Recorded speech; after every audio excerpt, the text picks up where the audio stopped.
A dynamic leader with a heart of gold and a huge helping hand. Today's guest has been on the top of the corporate ladder with great successes, but is no stranger to heartache and pain. Stay tuned to hear her incredible story. What superhero do you relate to most? I'm so curious. Why? Each of us has our own innate nuclear power. It's God-given. And yet we're all out here wondering, searching, forgetting, and suppressing. I know I was. It's okay, no judgments here. But I am going to get real. As a life and career coach, it's kind of my job. And you chose the show, so no one is forcing you. But the force is real. And the question I really want to ask is, what's your superpower? I'm Sharon Davenport. I've been called a real-life Wonder Woman. This show is designed to activate you alongside other superheroes. It's time that you arise, put your cape on, and fly.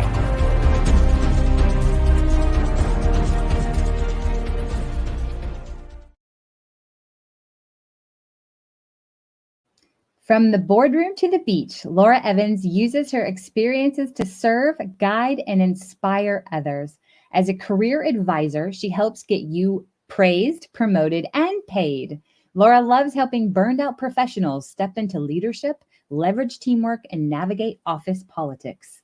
Founder of Trust Your Gut Feelings, she serves individuals in their unique journey for mental wellness by optimizing the mind-gut connection through a holistic platform of life-changing products, programs, and community of people. In just 3 years, this business has grown to over $25 million a year revenue, serving nearly 330,000 families each month. Laura uses the profits of her business to support the Willow Field Foundation, which provides mental health therapy scholarships. Welcome, Laura. We're delighted to have you here with us today. Thank you, Sharon. It's an honor for me to be here. Thank you so much. Oh, absolutely. I just adore you. And I'm sure that our listeners and our friends listening will too. And so, the question that I love to ask our guests who come on here is, who is your favorite superhero and why? Well, I grew up watching Wonder Woman and Batman. So I really sort of feel like my favorite superhero is a combination between the two. Oh. I loved all the animation of the pow pow in the Batman series. If any of you guys are in my age group or remember growing up watching that. And I just loved the empowerment of Wonder Woman that I felt like, it wasn't just a man that could be a superhero, that a woman could be a superhero too. So that would have to be my answer. I love it. I love the combination of them as well. And it's kind of funny. I, of course, love Wonder Woman. My husband is a huge Batman fan. So it's fun that you put them together. And yeah, it's like pow, kapow, all the fun. Bam, wham, all of those. So fun. So what would you say is your unique superpower and how do you use it in your day to day? Well, my unique superpower, I would say, is clearing a path. And whether it is clearing a path on the journey that we had as a family, or whether is clearing a path as I help people in their career and help develop businesses, or help somebody solve maybe some health issues that they're having, I just love to clear a path. And I also find, and people tell me that I'm able to appear and remain calm in a storm. And that helps them feel more calm and more confident. Sometimes on the inside, I don't always feel calm, but people tell me that. And so I believe that people around you really know you well and can sometimes speak life or speak things over you that you're not aware of yourself. So people tell me that. I would have to agree with them just in getting to know you. And, you and I have gotten to talk on some deep levels about some different things. And it has been an honor and a joy to have those conversations. And you have this calmness about you that translates to those that you're connecting with. And so I would have to definitely agree with people who say that too. That's definitely a superpower of yours. So I love it. Thank you. So I would love for our friends listening to be able to get to know you a little bit more, to be able to hear some of your story, because it is a powerful and dynamic personal story. And if you don't mind sharing about your personal story and about how you came to be connected with the Willow Field Foundation. Sure. So, as you mentioned in the intro, my background is being an executive. I was executive for some very major brands and even president for billion-dollar brands. So, I have to say that my career was a priority for me. And I felt like that was the way it was supposed to be because I was providing for our family through my Right. career. And I got to a place in life where I just felt really strongly convicted Mm, that I was out of balance in my priorities. And my children were growing up so fast. I'm a blessed mom of 4 children. And I just saw these milestones in their life flying by that I mm, was missing and missing and missing. And so I listened to that conviction of that I needed better balance. And I took a step in obedience to that of walking away from my career in a prime time of my career. wow. But I just trusted and believed, and I'm very faith based, and I trusted and Mhm. believed that God had a better, bigger plan for me, That's and I right. was just going to follow. And I knew my family was something that He had given to me, and that that was absolutely a priority and should be a priority in my life. Yeah. So why I set that up is because within a year and a half of me walking away from my corporate position and being available more as a parent, building a business independently at home, one of Mhm. our teenage daughters attempted suicide, Mm, and that hurts, and her hurt mm, a lot, and not being able to figure out how to resolve it, and then thrown into what do we do, how do we help her, who do we go to, where do we mhm. go to. And we went through this journey as a family, and thankfully I will shortcut it real quickly to say this daughter's doing super well. She is at a university, she's studying to be a plant biologist, and Oh, she is doing really, really well. But it was her journey of healing around having been sexually abused and trafficked. And that's mm. right. We lived in a normal neighborhood, and these things happen in normal neighborhoods. This is Wow. not just something that somebody's kidnapped, or what you may see. It happens normally. She never spent the night away from us. She was not with someone that had any kind of abuse record or was on any kind of a list. He was Mm, the most popular dad in the neighborhood. It was mm. her best friend's dad, and he used all of the children in inappropriate content creation and also abuse. So, so this journey for her, finding a mental health therapist that she connected with, was such a critical piece of the journey. And in fact, several times, I mean, we went through 6 different therapists, and several Wow. times she wanted to walk away and say, no, I don't fit this one. I don't like this one. I don't feel comfortable telling my stuff to this one, or they don't get me. Mm, I don't need it. I don't want it. And I was very clear on, no, you do need someone you can talk to. And maybe it's not that person, but we're going to find the person for you. And that's my encouragement to parents in general, is find the right person that your child can connect with if your child needs therapy and someone to talk to. yeah. So we sat down, we picked out someone, and long story short, they created a great relationship. And my daughter's story of what she had been through, and she did prosecute her abusers. Every survivor's journey is different. Her choice Wow. was to prosecute in order to save other children that were at home.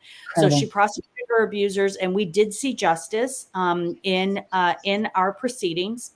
Mm, But she inspired this therapist to create a foundation that would provide mental health therapy scholarships for other especially abused children who didn't have access, because right. out of all the children that were abused in this situation, many of them did not have parents that could afford to go to whatever therapist they need, or that could encourage them to go seek therapy. And so my daughter was super grateful for what she had available, Right.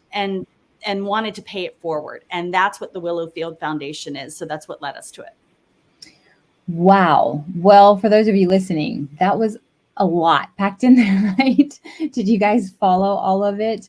I mean, talk about from the corporate world and living at the top of your game. Excuse me. Choose deciding to step away while you're at the pinnacle of that to invest in your family.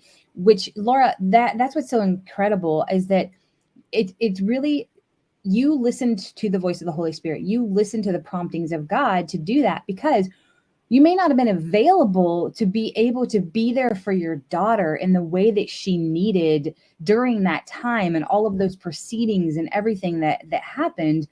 Because we've talked a little bit more about this, the trial and all of this stuff, and that is a very stressful, very involved experience. And if you hadn't done that and stepped away from your corporate job at that time, you may not have been available to be able to walk through that with her to the extent that I know that it took. And so Right. I commend you in doing that and just in listening. So guys, those of you that are listening, if you are feeling like that you need to step away from something that you're involved with right now, or that you need to step into something that's calling you, don't hesitate. Take that next step. Take that action, because that's God. He's showing you, and you'll quickly learn, probably whether that was the right decision or not. And sometimes we do think it is, and we step into something, but that's where we have to trust that God's got us every step of the way too. So I just commend you in doing that. And wow, and what a beautiful thing that out of your heartache and out of your experience and your daughter, she's brave. And I have so much respect for her in telling her story and going after those that harmed her and so many others. That takes a tremendous amount of grit and courage. So, wow. Yeah. So you've touched on it just a little bit, and I'd love to just hear from you a little bit more about this. But how has faith, been there and brought you through this journey and in your experiences in life in general? How has that come into play for you? Yeah, I think all of us would love to say anytime we felt that prompting, that we followed that prompting, and we've led that kind of spirit-filled journey in life of surrendering to the next thing, the next right thing that we feel prompted. But I can assure you that that is not my whole story. My life is not littered with that. And it doesn't matter where you are, anyone that's listening, in where your journey is. Today's a new day. Today's a new day. You can start now. And for me, this very emotional life or death situation put me to my knees of surrendering to God and seeking him in a level that I had never before, because I'm such a type A personality that I'm used to being in control of things and planning things. And these circumstances around my daughter's mental health as a PTSD survivor, and suicidal ideation, and then the choice to prosecute and everything we went through in the 3 years for justice, that was all out of my control. I could not do anything. Now, I could use my leadership skills to follow up with the detectives and to organize things and to create refuge for my daughter at times when she needed it. I could use my leadership and planning skills to do those kind of things. But to really control the circumstances, I had to completely and utterly surrender. And I'm glad I learned that lesson, because it's such a better way to live life. To know that God goes before you, and that he already knows what's going to happen. And if you're willing to surrender the circumstances that are out of your control. Now, things that are in our control is that we show up on time to a meeting, or that we work and earn money so that we can feed our family. I mean, there are things that are within our control, but to let the things that are not within your control, surrender those to him, was such an important lesson for me. And I feel like he connected back with me, and I felt seen on that, in how the Field Foundation got its name. So can I share a little bit about how that please came about? do. Well, our story is filled with God's handprints all over our story. It's redemption. restoration, and justice as well, protection. But in particular, when our daughter and her therapist were inspired to create the Willowfield Foundation, the therapist, inspired by my daughter's story and her will, her interest to give back, said, I want you to pick the second word of the street where your abuse happened. Because in the future, when you think of that street name, I want you to let go of the pain and instead hold on to the promise of hope of the good that you're going to be doing. So it's a good thing that's coming out of this.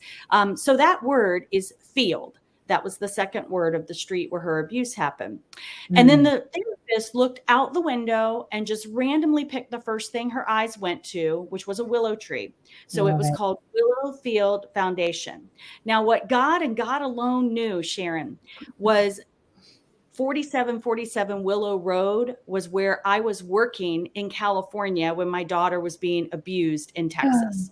Oh my gosh. So that was God's way of saying, I mean, my daughter didn't remember that address. The therapist never knew that address.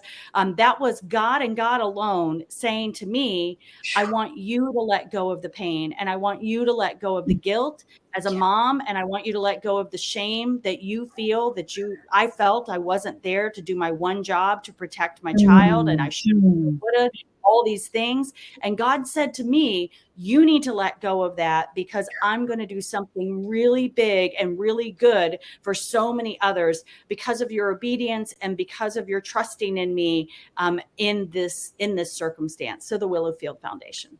Oh my goodness, Laura, is that not just our God? and to, man, that's so profound and so beautiful and incredible how he does that, just showing you, hey, listen, I got you. I've got your daughter, I have you, and I have all of the people that are going to come under this umbrella of this foundation. And what a beautiful piece. You have to make sure you share that story with everyone.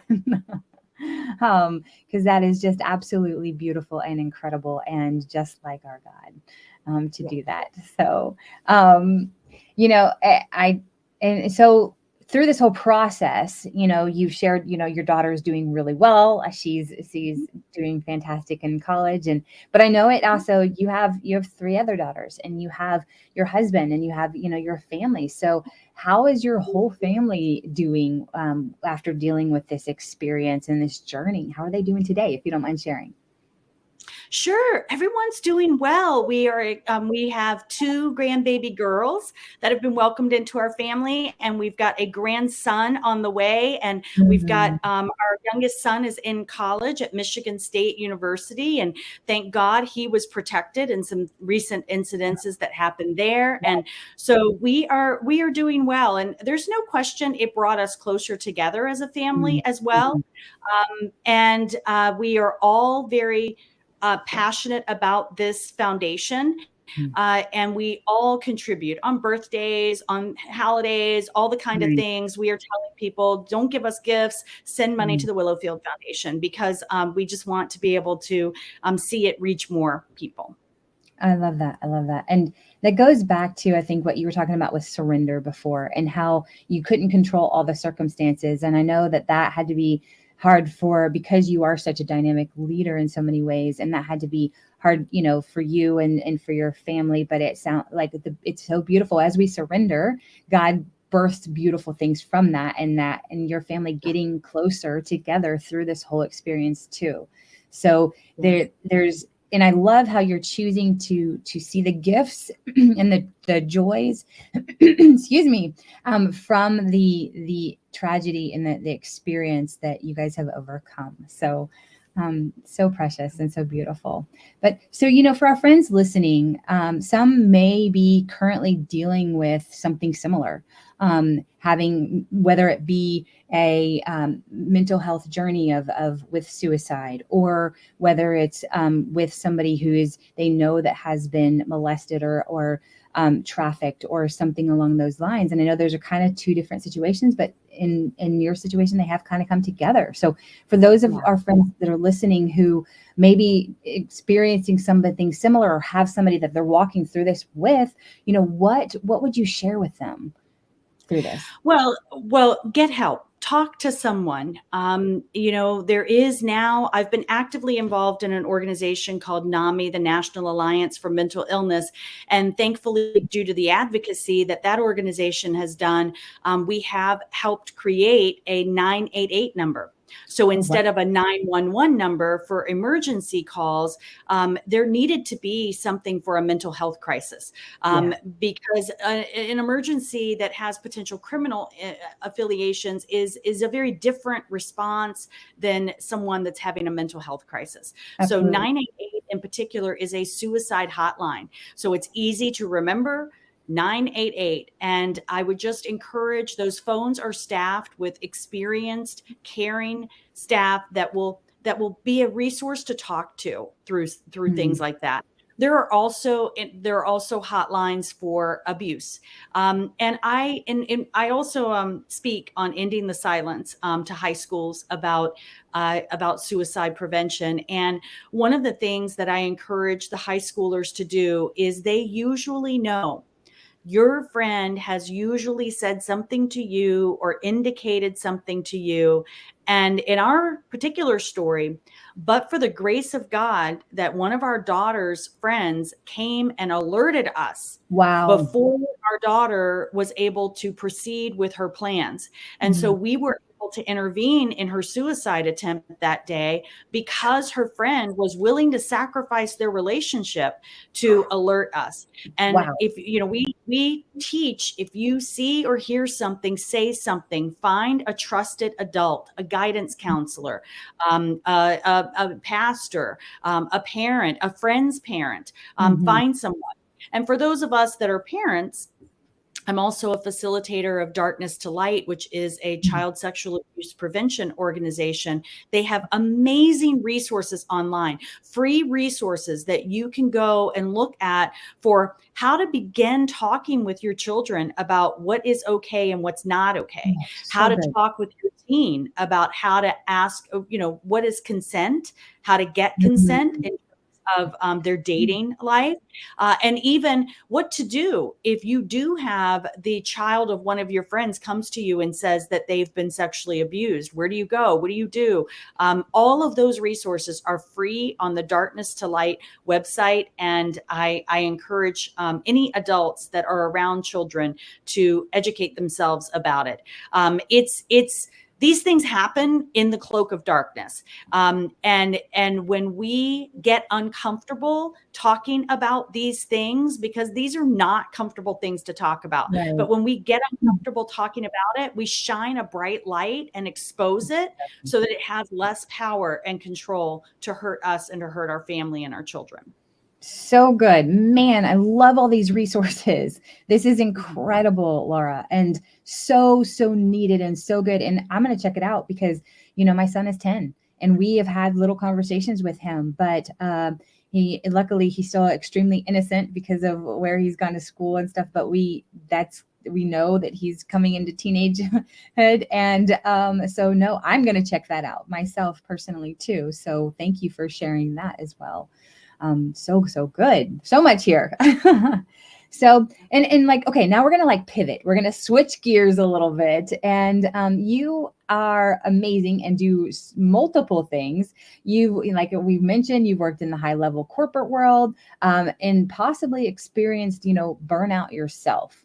So there might be some coaches listening here to this call, or some professionals that are dealing with burnout themselves. So, and I know you've helped coach many professionals with that. So what would you tell somebody who is maybe experiencing burnout for themselves? Well, it goes back to the lesson I learned about surrender.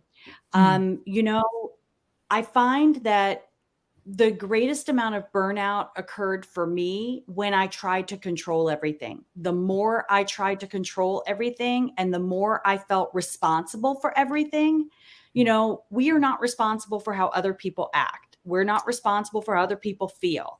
The more I learned that I'm not responsible for everything, Mhm. and that I don't control everything, then Right. it was freeing for me to be able to let things roll off of me. Pastor Joel Osteen has a saying that I love. I think it's it might be from Psalms 45:7. I'll have to get the verse specific, but he talks about the oil of joy, that the Lord gives us the oil of Mhm. joy. And so when we're covered in the oil of joy, everything else is like nonstick, like it Mhm. rubs off, That's good. drops off of us. It rolls off of us like water rolls, off of us. So I try to remember that I'm covered in the joy of oil from the Lord, and I'm not going to let things stick to me. I'm going to let them bounce off me, because what people think, what people say, what people do is not my responsibility. All I Mhm. can control and be responsible for is my relationship with the Lord and my seeking Him and my surrender to Him, and what I can do. And so that has helped me not be as burnout as I used to be. And that Mhm. would be, I definitely have stepped away from that life. I live a much better life at the beach, relaxed, control my own schedule, set my own time and my hours, travel where I want to travel, when I want to travel. So it's definitely the opposite of what I was doing before. I love that. And, so true about when we try to control is when things get more out of control. Right.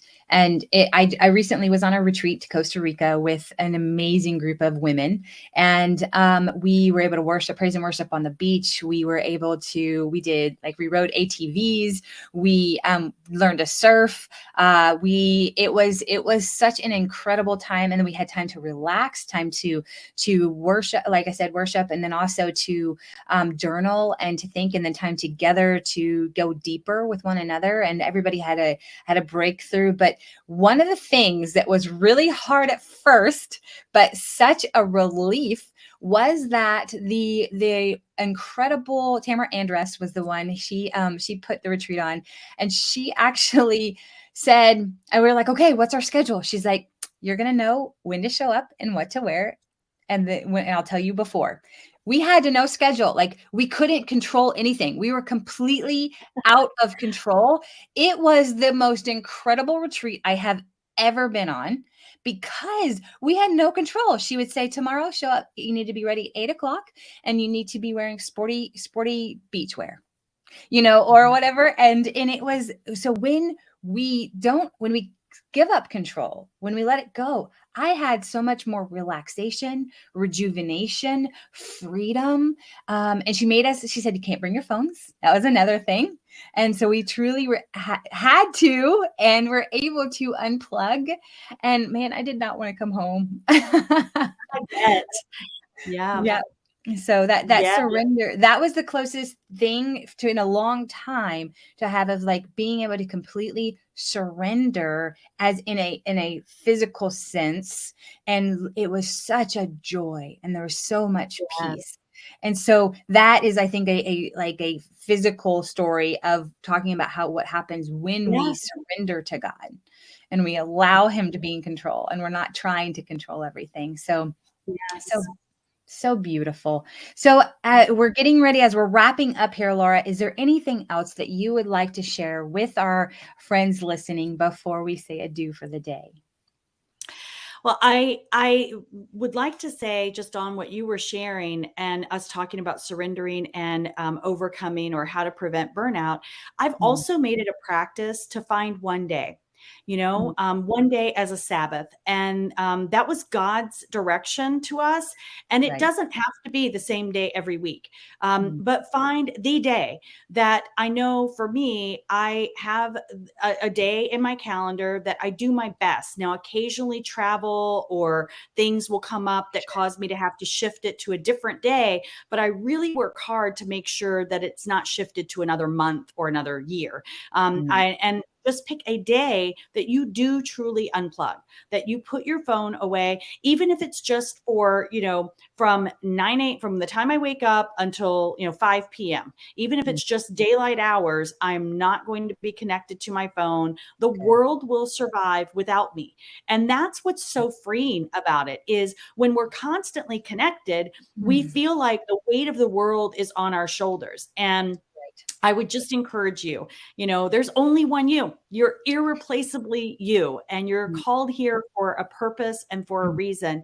And the noise of life can get into that calling. So I would just encourage everyone to take good care of yourself, love yourself, make that time for that quiet time for you, that quiet time with your family, that quiet time with the Lord, and seek and ask him, how do you want me to show up in this season in my life? What is it that you want from me? And he will reveal that to you. Oh, so good. And just to piggyback on what you're saying there, actually it was last night. I was actually heard a friend talking about how doing a dopamine detox, because our phones actually, when we're checking it constantly, and we have certain apps, it has been scientifically proven that there are certain apps that are created to be addictive, but then also the likes and all of that stuff. And he was talking about like doing a dopamine detox of putting your phone and trying away and trying not to look at it. Sometimes it might be only half an hour, but then try to stretch that to an hour, then trying to do that for a couple hours and see how long you can go without a screen, the computer or the phone, and see how much more time is extended, and do that dopamine detox. And like you're saying, that one day, maybe that be your day to do a dopamine detox. It says he was talking about how it's proven you're more productive. You actually are less stressed. There's so much to that with doing a dopamine detox, and exactly what you're saying. So that's incredible. And, we were out of power here for 35 hours recently with some storms that came through. I felt like the days lasted forever because I still had my phone, but I really actually took that time just coming back from Costa Rica to not go to my phone and not to do that. And it was so refreshing. I had more conversations with family members. The neighbors were out talking. We connected. It was this incredible thing. And I was like, and we had, the weather was okay outside. It got a little chilly. We did a fire, but it really, it was a beautiful thing. So exactly what you're saying, it's priceless to take those moments and remember what it's like to slow down and to unplug and detox a little bit. So, so good. Thank you so much, Laura. I love your passion. I love your wisdom. Thank you for sharing it with all of us. And guys, you can support the Willowfield Foundation by visiting their website, thewillowfieldfoundation.org. And also remember the number 988 if you have somebody with mental health issues or that is struggling there. As always, those of you, my friends listening, thank you for joining us today. And hey, listen, if this podcast brought you value or impacted you in a positive way, please like, comment, and subscribe, and share it with a friend that could benefit from it too. Thanks again, and we'll be back with our next amazing modern day superhero in approximately 2 weeks or so. Until then, and as always, go use your unique superpower to change someone's life for the better today. Thank you again, Laura, and bye for now. What superhero do you relate to most? I'm so curious. Why? Each of us has our own innate nuclear power. It's God-given. And yet we're all out here wondering, searching, forgetting, and suppressing. I know I was. It's okay. No judgments here. But I am going to get real. As a life and career coach, it's kind of my job. And you chose the show, so no one is forcing you. But the force is real. And the question I really want to ask is, what's your superpower? I'm Sharon Davenport. I've been called a real-life Wonder Woman. This show is designed to activate you alongside other superheroes. It's time that you arise, put your cape on, and fly.